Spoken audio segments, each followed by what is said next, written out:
بسم اللہ الرحمن الرحیم۔ السلام علیکم۔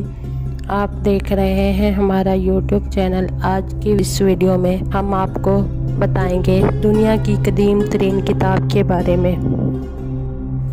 اس موقع پر ملکہ نے کوئی آواز یا اشارہ نہ دیا، لیکن اگلے روز صبح سویرے اپنی نہایت وفادار کنیزوں کو بلوایا۔ انہوں نے اپنے سارے منصوبے سے آگاہ کیا اور گائجس کو اپنے حضور بلوا بھیجا۔ ملکہ پہلے بھی مشاورت کے سلسلے میں گائجس کو اپنے پاس اکثر بلوایا کرتی تھی اور وہ بھی اس کے بلاوے کا عادی تھا۔ چنانچہ اس نے حکم کی تعمیل کی اور اس بارے میں کوئی شبہ نہ کیا کہ ملکہ سارے واقعے سے آگاہ ہے۔ تب ملکہ نے اسے یوں مخاطب کیا: گائجس، اپنے سامنے کھلی دو راہوں میں سے کوئی ایک منتخب کر لو۔ کینڈولس کو قتل کر کے میرے شوہر بن جاؤ اور لیڈیا کا تخت و تاج حاصل کر لو، یا پھر اس کمرے میں موت کو گلے لگا لو۔ یوں تو پھر کبھی اپنے حاکم کے تمام احکام پر عمل کرتے ہوئے وہ چیز نہیں دیکھو گے جسے دیکھنا تمہارے لیے ناجائز ہے۔ لازمی ہے کہ یا تو اس کام کی تجویز دینے والا شخص قتل ہو جائے یا پھر تم موت قبول کر لو۔ جس نے مجھے برہنہ دیکھ کر قواعد کو توڑا۔ یہ سن کر گائجس کچھ دیر تو خاموشی میں کھڑا رہا۔ کچھ دیر بعد اس بحال ہوئے تو ملکہ سے پرزور درخواست کرنے لگا کہ وہ اسے اتنا سنگین اور مشکل انتخاب کرنے پر مجبور نہ کرے۔ بے سود اسے پتہ چل گیا کہ مارنے یا مرنے کے سوا اور کوئی راہ موجود نہیں۔ اس نے اپنے لیے زندگی کا انتخاب کیا اور جواب میں پوچھا: اگر ایسا ہونا ہی ہے اور آپ مجھے اپنے بادشاہ کو مارنے پر زبردستی مائل کر رہی ہیں تو ذرا میں بھی سنوں کہ آپ انہیں کس طرح میرے شکنجے میں لائیں گی۔ ملکہ نے جواب دیا: اس پر اس جگہ سے حملہ کرنا جہاں اس نے تمہیں چھپا کر میری اریانی دکھائی تھی۔ جب بادشاہ سو جائے تو تم دعویٰ بول دینا۔ حملے کی تمام تیاری کر لی گئی۔ گائجس نے دیکھا کہ بچاؤ کی کوئی راہ نہیں، بلکہ اسے کینڈولس کو قتل کرنا یا خود مرنا ہوگا۔ لہٰذا وہ ملکہ کے پیچھے پیچھے چلتا ہوا خوابگاہ میں آیا۔ ملکہ نے اس کے ہاتھ میں خنجر پکڑا کر دروازے کے پیچھے چھپا دیا۔ جب بادشاہ سو گیا تو گائجس دبے پاؤں مسحری میں داخل ہوا اور اسے مار ڈالا۔ اس طرح کینڈولس کی بیوی اور سلطنت گائجس کی ملکیت میں آ گئی۔ تقریباً اسی دور کے پاریائی آرکیلوکس نے اپنی ایک نظم میں گائجس کا ذکر کیا ہے۔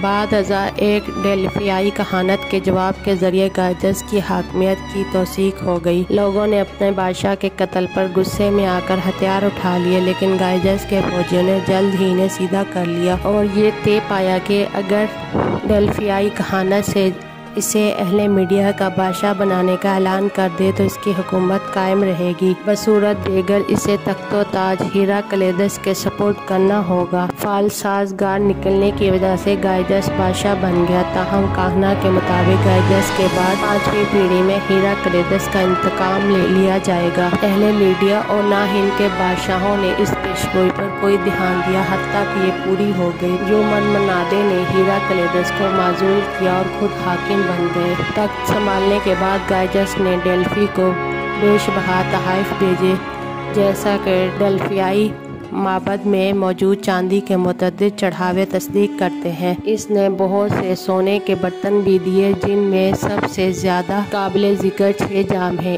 اس کا مجموعی وزن 30 ٹیلنٹ ہے اور اس کے کورنتھی خزانے میں پڑے ہیں۔ میں نے اسے کورنتھی خزانہ کہا، مگر تکنیکی لحاظ سے یہ تمام کورنتھی باشندوں کا نہیں، بلکہ صرف تھن کے بیٹے پیلس کا خزانہ ہے۔ فریجیا کے بادشاہ کورڈیاس ابن میڈاش کی استنشاء کے ساتھ گائجس وہ پہلا بربری تھا۔ ہماری معلومات کے مطابق اس نے ڈیلفی میں چڑھاوے بھیجے۔ میڈاس نے اپنا شاہی تخت بینٹ کیا، جس پر بیٹھ کر وہ امور انصاف سر انجام دیتا تھا۔ یہ تخت بڑی قابل دید چیز ہے۔ یہ بھی اس جگہ پر رکھا ہے جہاں گائجس کے بینٹ کردہ جام رکھے ہیں۔ اہل ڈیلفی گائجس کی جانب سے بینٹ کی ہوئی تمام چاندی اور سونے کو اس کے نام کے مناسبت سے گائگن کہتے ہیں۔ گائجس نے بادشاہ بنتے ساتھ ہی ملیتس اور سمرنا پر دعویٰ بولا اور کولوفون شہر لے لیا۔ تاہم بعد ازاں اگرچہ وہ 38 برس حکومت کرتا رہا، لیکن اس نے ایک ہی شاہی مہم نہ کی۔ میں اس کا مزید ذکر نہیں کروں گی، بلکہ اس کے بیٹے اور جانشین آردیس کی جانب آؤں گی۔ آردیس نے